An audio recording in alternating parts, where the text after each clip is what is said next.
3 heures de débat, parfois techniques, pour voir l'adoption de la réforme de l'octroi de mer.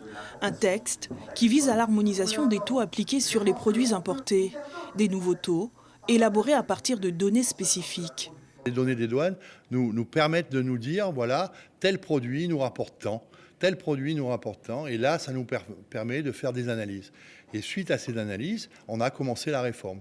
À dire, là, on peut baisser. Des produits du quotidien taxés à la baisse comme les céréales à hauteur de 12% ou encore le carburant.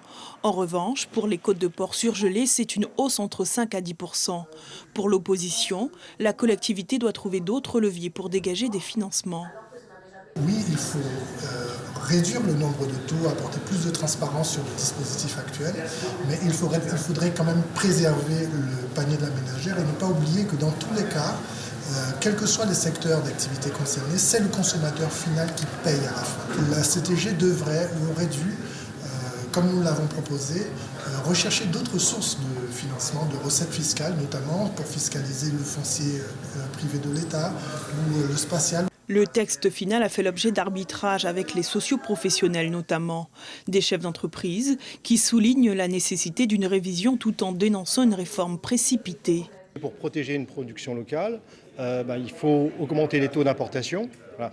Mais si on augmente les taux d'importation, on gonfle le prix du panier à la ménagère. Donc il a fallu trouver les bons arbitrages. Aujourd'hui, la CTG et d'autres n'ont pas le pouvoir de fixer les prix. C'est à chaque entreprise de fixer son prix. Le jeu de la concurrence devrait faire en sorte que globalement, on arrive à avoir une répercussion correcte sur la baisse des prix, effectivement, globalement. 7,6 millions de recettes supplémentaires pour la CTG devraient être dégagées. La mise en application des taux est prévue au 1er février prochain. Suivez l'info sur Guyana Première, télé, radio et Internet.